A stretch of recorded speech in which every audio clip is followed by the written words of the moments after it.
is this niche and there is this audience and there is a gold mine to be found where you guys have found a haven in reality TV. Some of it's timing, I think. The cable world has turned out to be a great business in hard times. You know, the networks who only have ad sales to look to primarily, they've had a rough time of it. And cable, which has 2 revenue streams, they're a little less hit by the ad sales problem. And they've been, over the past 3 years, able to keep a pretty heavy slate of original programming churning through. And so it's been, at least, you know, I think we here on this panel have had a lot of success, you know, selling multiple projects to cable outlets because they're buying. But your cable partners are with you in the short run and in the long run. I mean, they're not buying a pilot, they're buying 13 episodes at a time. So they become really your partner in your business. Yeah. Absolutely. And you can take a bigger chance, which is what I like. It's not about like waiting for the trends to happen. I think sometimes you actually get the ability to say like, hey, I think this is good, I think it's gonna be cool. And then you get that come on snake eyes where you can just roll the dice and give it a go. And they actually stay with you for a while, because when we started Dirty Jobs or American Chopper, I mean, they weren't we're in the 7th season of American Chopper. That's fucking nuts. Who would have thought those 2 fucking morons would have been on 7 seasons? We've been on the fucking air since 2001. With you forgot to say with all due respect. That's fucking stupid. I mean, you know what I mean? Come on. And Sally Ann, not to jump onto your ship here, but is there ever a point where you're like, are the advertisers going to buy this? There is and there isn't. At the end of the day, everyone wants a hit. But I also think, like, listen, my job is to get what it is in the field, and then you work with the network to put the show together that's going to make air. So it is a collaboration. So everyone's kind of saying, let's go for it. And even with a show like Jersey Shore, we came back and there was all these rules about how we're going to edit it and what are we going to do. And then finally I got a call from the president of the network that was like, just give me the cut you want to give me. Give me the show you want and then let me pull you back. Do not pull yourself back.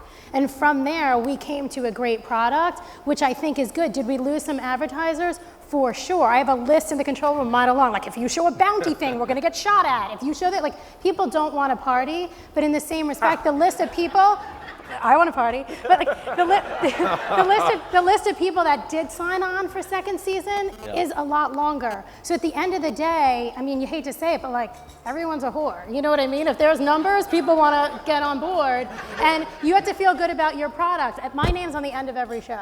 I sit in the control room on every single one of my shows 24/7. I don't phone it in. You don't. And I'm proud, right or wrong or indifferent, I'm proud. Craig, when was the last time you were in a control room and saw one of your shows? I love that. You fucking do that. Sally Ann's right. A great cast does the work for you. That's really where the work needs to be done. Until they go on strike after season 1 and ask for $40,000 a piece an episode. Well, and let's talk about that, because What did he just say?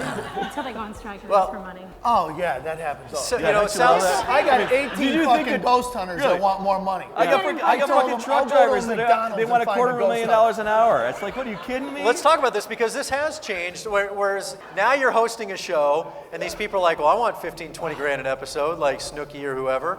I mean, it's totally changed the game. Oh, I've manufactured a few celebrities myself, and you know, it's expensive. You make. But also, I think that they would do it. I think that we like are a little bit too fearful and give in right away. At the end of the day, where is Snooki going?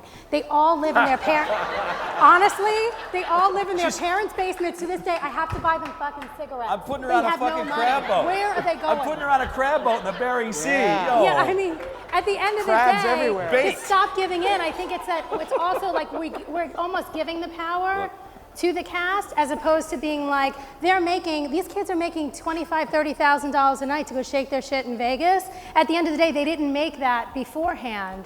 So at the end, I think the power of the fame, I think in season 2, they go for the quick fix of money. And Tom and I were talking about this backstage. Once season 3 hits, they'll do it for dirt as long as they can stay famous. Yeah, they love the fame. The fame takes over. But you know, the funny thing, and you guys can help us too, you know, the one thing we always try to talk to the networks about is this, and we did very successful with that in Deadliest Catch.